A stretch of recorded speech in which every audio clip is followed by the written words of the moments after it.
बात कैसे कर रहे प्लीज मैडम मेरी चुप हो जाए मैडम प्लीज गेट खोले प्लीज मेरी इसी वक्त गेट खोले और भाई इसको जाने दो, इसके जाने में ही बेहतरी है। आपको नहीं पता कि इसकी वजह से ये पूरा ड्रामा फ्लॉप हो चुका है। इस औरत ने इस ड्रामे का सत्यानाश कर दिया है। अब खुद सोचो, जब से राहिम के घर में आई है तो राहिम को 1 मिनट का भी सुकून नहीं मिल रहा। आप क्यों खामखा इतना जोर लगा रहे हो इसको रोकने के लिए? मैं जानती हूँ कि सब कुछ तुम खुद को बचाने के लिए कर रहे हो। ये भी जानती हूँ कि तुम्हारी तो मंगनी हुई भी थी। जानती हूँ तुमने उस बेचारी को धोखा दिया। तो सुना आपने, इसको ये याद है कि माहीन से इसकी मंगनी हुई थी। इसको ये भी पता है कि राहिम ने माहीन को धोखा देकर मुझसे शादी की है, और वो भी इसलिए कि इसकी साख बच सके, यानी कि इसका इतना कॉमन सेंस काम कर रहा है। लेकिन इसके बावजूद भी इसको ये नहीं पता कि आफिया क्या कर रही है इसके साथ, वो इसको मेडिसिन क्यों दे रही है, शरोज कौन था, कुछ नहीं पता इसको। भाई बस कर दो, आप जाने दो। माहीन जुल्फकार और मेरा बेटा राहिम अली नवाज। देखिए यहाँ पर इसको माहीन के अब्बा हजूर याद है, लेकिन इसको शरोज याद नहीं है। क्योंकि इसके अपने वलीमे का फंक्शन था, तो फंक्शन को देख के उसको पहले वाला फंक्शन याद आ गया। तो इसका मतलब ये है कि जो भी इसके साथ माजी में हुआ, तो फ्यूचर में जो भी चीज उस माजी के साथ लिंक करेगी तो इसकी मेमोरी वापस आ जाएगी। लेकिन ये ऐसी मनाउस औरत है कि राहिम को देखकर भी इसको शरोज याद नहीं आता, आफिया को देखकर भी इसको शरोज याद नहीं आता। जिस घर के अंदर इसके साथ सब कुछ हुआ, उसके अंदर रहकर भी इसको शरोज याद नहीं आ रहा। क्या बात है जनाब, कमाल है भाई।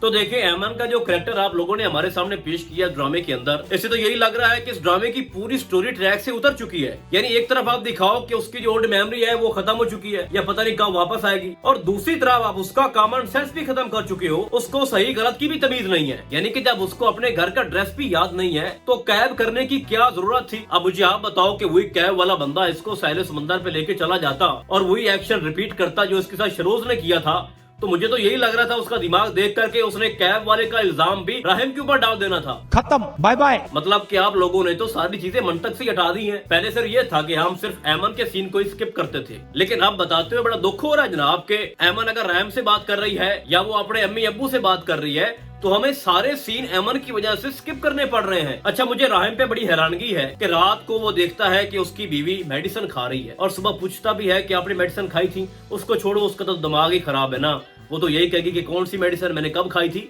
पॉइंट ये है कि जब राहिम साहब ने वो मेडिसिन चोरी कर ली थी, और फिर कहता है काशिफ को कि किसी अच्छे डॉक्टर से इसकी रिसर्च करवाओ कि ये मेडिसिन किस किस्म की है।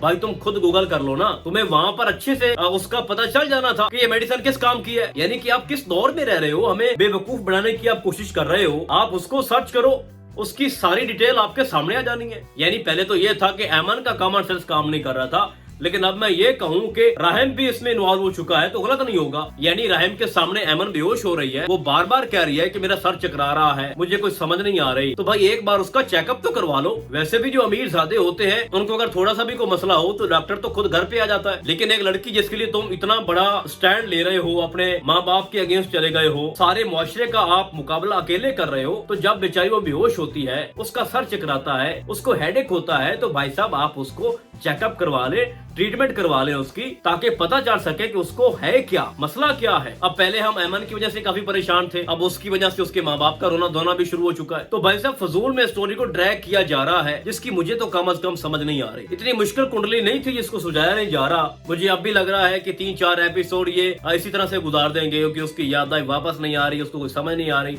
और ऊपर से उसके वालिद साहब ने बोला है कि तुम वापस राहिम के पास नहीं जाओगी। तो फिर सारे मामलात का हल किस तरह से होगा? सवाल वही बनता है कि जनाब कब तक ये तमाशा लगा रहेगा, ऐमन की यादें वापस नहीं आएगी, और ये कब तक हमें देखना पड़ेगा? इस ड्रामे की व्यूअरशिप तो कम हो रही है। तो जहाँ तक मुझे लगता है कि नवाज ने ये बोला है आफिया से कि तुम शरोज को वापस बुला लो। वैसे बड़े हंसने की बात है, आफिया कहती है कि शरोज बड़ा अच्छा बच्चा बन गया है और अपनी खाला की बड़ी ही खिदमत कर रहा है और बहुत ही शरीफ हो चुका है, और सलाम है अली नवाज को भी कि वो भी आफिया की बातों पे यकीन कर लेता है। अब आगे आपको दिखाया जाएगा कि शरोज वापस आएगा। अब मैं आपको एक सवाल का जवाब देता हूँ कि ऐमन की याददाश्त वापस कब आएगी? शरोज के वापस आने के बाद जब ऐमन उसको देखेगी तो ज़ाहिर बात है कि उसकी याददाश्त वापस आ सकती है। उसके साथ जो कुछ भी हुआ शरोज की तरफ से, वो सब कुछ उसके माइंड में चलना शुरू हो जाएगा, और उसके बाद वो राहिम के सामने आएगी और कहेगी कि मुझे सब कुछ याद आ चुका है, और आप सही कहते थे कि मेरे साथ जो कुछ भी हुआ वो शरोज की वजह से ही हुआ। लेकिन एक सवाल और पैदा होता है कि इन दोनों की बातों को कौन मानेगा? वो भी आफिया के होते हुए। भाई बात तो वैलिड है कि आफिया ने पहले से ही अली नवाज के सामने अपना केस बहुत ज्यादा स्ट्रॉन्ग कर दिया है। उसने अली के कान भर दिए हैं कि शरोज को जानबूझकर राहिम फंसाना चाहता है, और ऊपर से जब ऐमन ये बोलेगी कि मेन कल्प्रिट शरोज है तो फिर आफिया को कौन रोकेगा? वो तो कहेगी कि इन दोनों की साजिश थी और ये अपनी साजिश में कामयाब हो रहे हैं, तो फिर ये गुत्थी कैसे सुलझेगी भाई साहब? तो बात ये है कि जब ऐमन शरोज के ऊपर ब्लेम लगाएगी तो शरोज नहीं रुकेगा, वो फिर से कुछ ऐसा करेगा जो उसने पहले किया था। फिर हो सकता है कि वो सब कुछ वीडियो के अंदर रिकॉर्ड हो जाए या कोई ऐसा सबूत हाथ लग जाए राहिम के भी और ऐमन के भी, और वो सब कुछ बाद में अली नवाज को दिखाएं।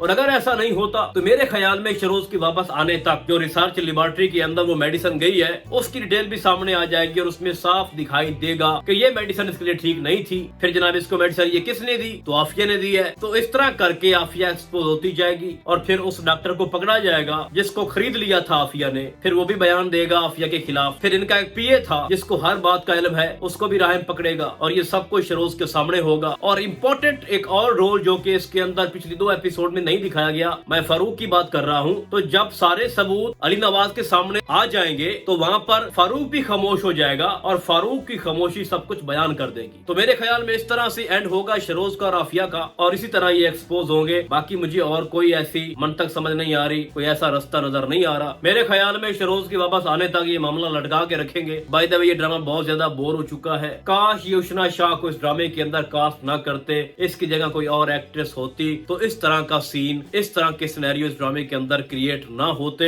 मैं आपको यकीन से कह सकता हूँ कि शहरयार मुनव्वर एज अ राहिम का जो रोल था, जो वो इतना अच्छा परफॉर्म कर रहा था, इस उशना की वजह से उसकी सारी मेहनत के ऊपर पानी फेर दिया गया है। इस ड्रामे की स्टोरी बहुत अच्छी थी, बड़ी प्यारी थी, इसके अंदर बहुत ज्यादा सस्पेंस थे, एक्शन, थ्रिलिंग सब कुछ था, लेकिन एक उशना शाह एज अ ऐमन ने इस ड्रामे का बेड़ा गर्क कर दिया, इस ड्रामे को फ्लॉप कर दिया है। फिलहाल की घड़ी में मुझे तो ऐसा ही लग रहा है। अब आगे जाके देखते हैं कि जब ये मुकम्मल तौर पर ठीक हो जाएगी ऐमन, इसकी मेंटली कंडीशन जो है वो स्टेबल हो जाएगी, तो उसके बाद देखते हैं कि ये क्या करेगी इस ड्रामे के अंदर और इसका एंड किस तरह से हो सकता है। बाय द वे आपकी जो सिचुएशन है मुझे कोई इसकी कोई खास अच्छी नजर नहीं आ रही। बाकी आपको क्या लगता है इसका एंड किस तरह से होगा, ऐमन के साथ अब क्या होना चाहिए और इसकी याददाश्त कब और कैसे वापस आएगी, आप लोगों ने मुझे कमेंट्स में लानी बताना है। तो फिलहाल आज के लिए बस इतना ही। हम आपको बहुत जल्द मिलेंगे किसी और ड्रामे के नए रिव्यू में। तब तक के लिए अल्लाह हाफिज।